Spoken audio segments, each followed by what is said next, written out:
Heroes जैसा कुछ नहीं होता, सिर्फ लूजर्स होते हैं। यहां तक पहुंचना मुश्किल था। शक्ति से दुनिया जमती है, इसे हासिल कर लो। तुम्हें मारा नहीं, बचाया गया है।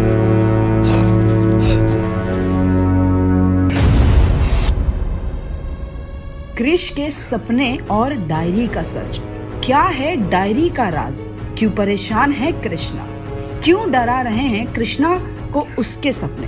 तो दोस्तों, जैसा कि आपको पता होगा कि कृष्णा की कहानी में एक नया मोड़ आ चुका है, और जैसा कि हमने अब तक की स्टोरी डिस्कस की, जिसमें हमने अब तक जाना कि कैसे क्रिश अपने बेटे रोहित को एक अननोन और इनविजिबल सुपरनैचुरल बीइंग से बचा लिया है, जिसका सामना खुद रोहित नहीं कर पा रहा था, जो पावर्स के कंपैरिजन में क्रिश से भी 2 कदम आगे था। और कैसे घर लौटने के बाद कृष्णा तुरंत ही अपने लैब में भागा बिना किसी को कुछ बताए, और थोड़ी देर बाद उसने अपने लैब में एक डायरी निकाली जिसमें कुछ पढ़ने थे, और वो जब उसने पढ़े वो बहुत ज्यादा घबरा गया। और इस पूरे इंसिडेंट को प्रिया ने पीछे से देख लिया, और अब यहाँ प्रिया अचानक से उसके सामने आती है और पूछती है, ये क्या हो रहा है कृष्णा?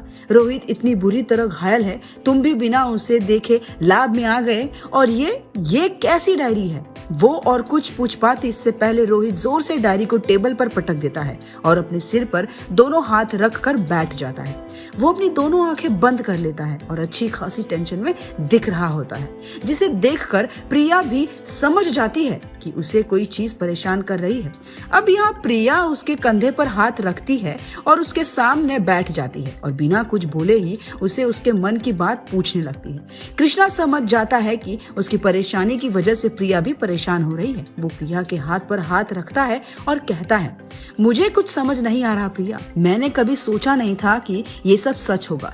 प्रिया उसे समझाती है, इसमें तुम्हारी कोई गलती नहीं, जिसके जवाब में कृष्णा फिर गुस्से में खड़ा हो जाता है और तेज आवाज में कहता है, हाँ, इसमें मेरी ही गलती है, ये मेरी ही गलती है कि इसके बारे में मैंने तुम्हें कुछ नहीं बताया। मुझे ये सब पता था, पहले से ही पता था कि ये सब होगा, फिर भी मैंने तुम्हें कुछ नहीं बताया। प्रिया फिर उससे पूछती है, क्या नहीं बताया कृष्णा? और तुम्हें ये सब पहले से पता था? ये सब क्या बोल रहे हो? इसके जवाब में कृष्णा कहता है, हाँ, मुझे ये सब पता था। असल में जब काल से लड़ने के लिए पापा ने मुझे अपनी शक्तियां दी और खुद को कुर्बान कर दिया, तब उन्होंने सिर्फ अपनी शक्तियां मुझे नहीं दी थी, बल्कि वो खुद मुझसे जुड़ गए थे। ये सब समझाना काफी मुश्किल है, लेकिन पापा अभी भी मेरे साथ है। मुझे वो महसूस होते हैं, मेरे मन में, मेरे दिमाग में। शुरुआत में मुझे ये सिर्फ पापा की याद जैसा लगा कि शायद मैं उन्हें याद करता हूँ, इसलिए मुझे ऐसा महसूस होता है। पर धीरे धीरे मुझे उनकी यादें दिखने लगी, उनकी मेमोरीज मेरे सपनों के रूप में मेरे सामने आने लगी। प्रिया पूछती है, मतलब इसका क्या मतलब हुआ? जिसके जवाब में कृष्णा कहता है, इसका मतलब ये प्रिया की पापा की यादें और उनकी बातें मुझे अपने सपनों में दिखाई पड़ती है। शुरुआत में मुझे ये सिर्फ एक इत्तेफाक सा लगा, फिर जब मैंने देखा कि मेरे सपनों में सिर्फ पापा की आवाज और उनकी नजरों से देखा गया वो इंसिडेंट्स आ रहे हैं, तो मैंने इन सब चीजों को लिखना शुरू कर दिया। मुझे लगा हो सकता है पापा मुझे कुछ बताना चाह रहे हो, और एक दिन मुझे कुछ ऐसे बातें पता चली जिन्हें मैंने कभी सोचा नहीं था, लेकिन वो सब भी मैंने इस डायरी में लिखी। पर वो कुछ ऐसा था जिसे मेरा मन मानने को तैयार नहीं था। मैं यकीन नहीं कर पा रहा था कि ये कभी हकीकत बनकर मेरे सामने भी आ जाएगा, पर आज जो हुआ उसके बारे में मैं पहले से ही जानता था। अब आखिर कृष्णा ने अपने सपने में इस अननोन बीइंग के बारे में क्या देखा था, और क्या क्या था जो उसके पापा ने उसे बताया था, ये सब हम जानेंगे, वो भी बहुत जल्द, क्योंकि अभी तो कहानी का सिर्फ पहला पन्ना ही खुला है।